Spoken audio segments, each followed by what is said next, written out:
Susie, last week we talked about the two types of tenancies being a fixed term and a periodic tenancy. Can you remind me what these are again?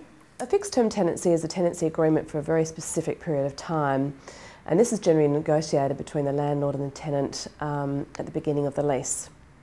Whereas a periodic tenancy agreement is for an indefinite period of time, and some of these periodic tenancies can last anything from 3 to 4 months up to 5 years. What could I do if I wanted to terminate my fixed term tenancy?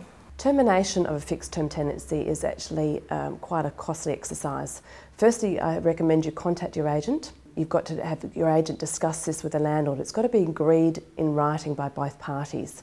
And when I say both parties, I'm talking about the tenant and the landlord. So the agent does need to go and ring the landlord to have a discussion with them and get their approval. What happens if I can't reach a mutual agreement with the landlord? An outgoing tenant has an obligation, a legal obligation to this agreement. So it can be, as I mentioned before, costly. It's called a lease break, and the tenant will be responsible for a couple of things. One is the rent up until a new tenant is found. Secondly, they're responsible for a portion of the reletting fee, and this is a fee that the agent charges for finding a new tenant. And thirdly, the tenant is responsible for a portion of the advertising to actually advertise a property for rent. How would I go about getting out of a periodic tenancy agreement? Periodic tenancy is so much easier to break.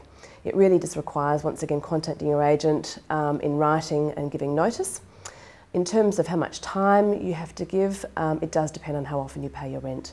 So, for example, if you pay your rent fortnightly, then 21 days notice is all that's required.